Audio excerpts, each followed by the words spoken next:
3.3 class 7 and question number 4 is the performance of a student of first term and second term is given। हमारे पास ये देखो, हमारे पास एक data दिया हुआ है जिसमें स्टूडेंट्स की जो है परफॉर्मेंस है, जिसमें फर्स्ट टर्म के मार्क्स हैं और सेकंड टर्म के मार्क्स हैं। तो हमें क्या बनाना है, draw A double bar graph. हमने डबल बार ग्राफ बनाना है। इससे पहले जो भी सम थे या हमने 6th क्लास में भी जो सम्स किए उसमें हमने सिंगल मतलब हमने बार ग्राफ सिंपल बनाया था। डबल बार ग्राफ हम फर्स्ट टाइम कर रहे हैं। तो देखो कैसे करते हैं डबल बार ग्राफ। देखिए, देखो सबसे पहले क्या करते हैं, जैसे हम ग्राफ बनाते हैं वैसे ही हम क्या करेंगे, लाइंस ड्रॉ करें। हमने इस तरह से कर लिया, ठीक है। अब ये क्या हो गया, यहाँ से 0 से स्टार्ट। अब यहाँ पर देखो हम स्केल कैसे लेंगे, स्केल मीन्स कि हम कितना कितना गैप लेंगे। यहाँ पर देखो सबसे बड़ा नंबर 95 है, सबसे छोटा नंबर यहाँ पूरे 67। दैट मीन्स हम 10 का गैप ले लेते हैं। तो 10 का गैप 10 से लेकर 100 तक हमें लेना पड़ेगा। यहाँ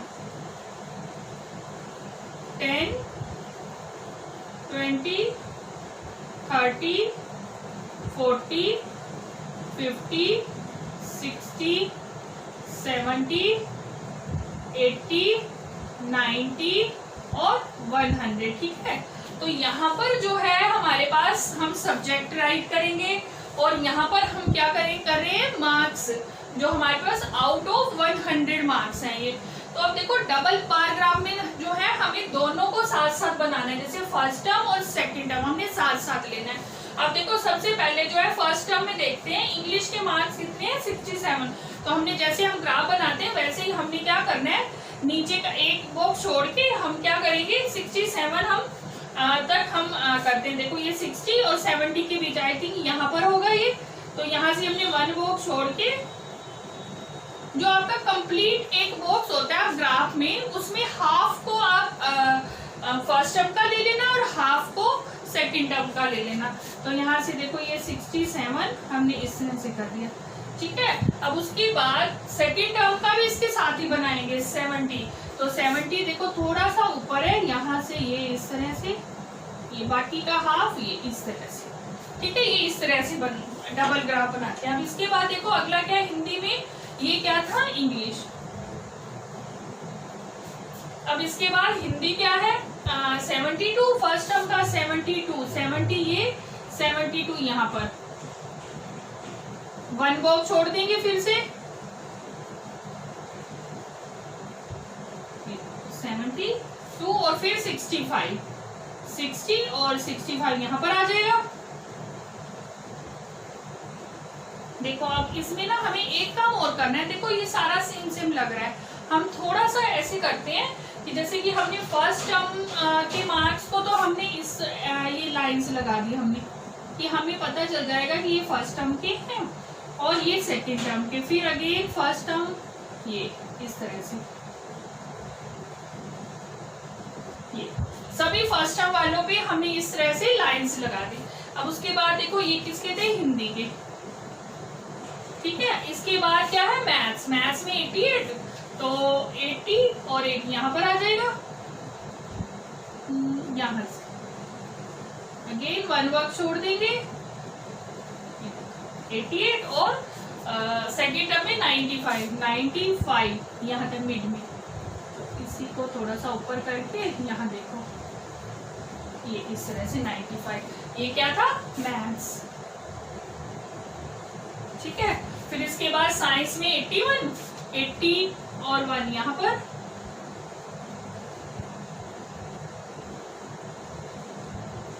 और सेकंड टर्म में 85 यहाँ मिड में आ जाएगा, थोड़ा सा ऊपर लेके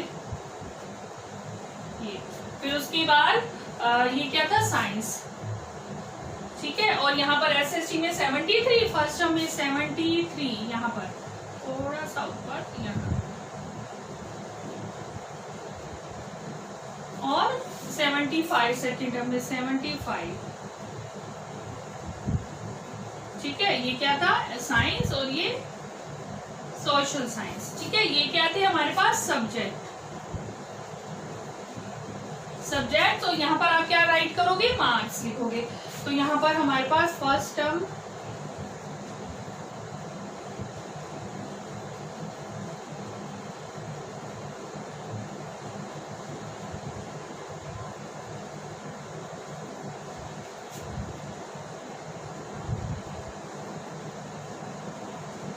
देखो इस तरह से हम डबल पैराग्राफ बनाते हैं। अब आप यहाँ पे राइट भी करोगे, यहाँ पर देखो हमने लाइंस ये ली है, तो ये क्या है फर्स्ट टर्म,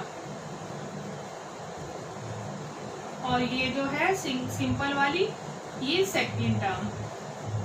ठीक है, ये हो गया, ये हमारे पास बन गया डबल पैराग्राफ। अब देखो, अब इसके बाद हमारे पास, अब हम इनके क्वेश्चन के आंसर्स करते हैं। देखो फर्स्ट क्वेश्चन क्या है, in which subject has the child improved his performance the most, कि कौन से सब्जेक्ट में चाइल्ड ने सबसे ज्यादा इम्प्रूवमेंट की। तो अब यहाँ से अगर देखें, देखो अपने पैराग्राफ में देखो, ये फर्स्ट टर्म के मार्क्स हैं, ये सेकंड टर्म के। देखो यहाँ पर भी इम्प्रूवमेंट की है, यहाँ पर डाउन पे है, तो दैट मीन्स की इम्प्रूवमेंट नहीं है। यहाँ पर देखो सबसे ज्यादा इम्प्रूवमेंट यहाँ है, यहाँ भी कम है, यहाँ भी कम है। तो सबसे ज्यादा इम्प्रूवमेंट कौन से सब्जेक्ट में है, मैथ्स में। तो इसका आंसर क्या आ जाएगा, फर्स्ट पार्ट का आंसर जो है आ जाएगा मैथ्स। ठीक है, अब इसके बाद सेकेंड पार्ट है, in which subject is the improvement the least, कौन से सब्जेक्ट में कम इम्प्रूवमेंट हुई है। तो अब देखो कम इम्प्रूवमेंट, देखो आप यहाँ से भी आप देख के बता सकते हो और यहाँ से भी देखकर बता सकते हो। देखो कौन से सब्जेक्ट में कम इम्प्रूवमेंट हुई है। देखो 67 फर्स्ट टर्म में इंग्लिश के मार्क्स से 70, तो कितनी इम्प्रूवमेंट हुई, 3 मार्क्स की। यहाँ पर तो इम्प्रूवमेंट नहीं हुई। अब इस सब्जेक्ट में देखो 88 से 95, यहाँ भी ज्यादा इम्प्रूवमेंट हुई है, और यहाँ भी 4 मार्क्स की और यहाँ 2 मार्क्स की। तो दैट मीन्स कि कम इम्प्रूवमेंट जो हुई है वो क्या है, सोशल साइंस में। तो इसका आंसर क्या आएगा, सोशल साइंस। ठीक है, अब थर्ड पार्ट जो है, has the performance gone down in any subject, कि क्या किसी सब्जेक्ट में परफॉर्मेंस जो है वो डाउन पे गई है। अब यहाँ पर देखो, यहाँ भी अप पे है, यहाँ भी अप पे है, यहाँ भी अप पे है, क्योंकि फर्स्ट टर्म से सेकंड टर्म ऊपर है, यहाँ भी अप है। तो दैट मीन्स ये सिर्फ एक ऐसा सब्जेक्ट है जिसमें परफॉर्मेंस बिल्कुल डाउन है, मतलब कि पहले से कम है। तो दैट मीन्स इसका आंसर क्या आ जाएगा, हिंदी। ठीक है, अब ये जो था क्वेश्चन नंबर 4 था, और ये डबल पैराग्राफ जो है आपने फर्स्ट टाइम किया, आई होप आपको अच्छे से समझ आ गया होगा। तो इसके बाद हम करते हैं question number 5। Let us start question number 5।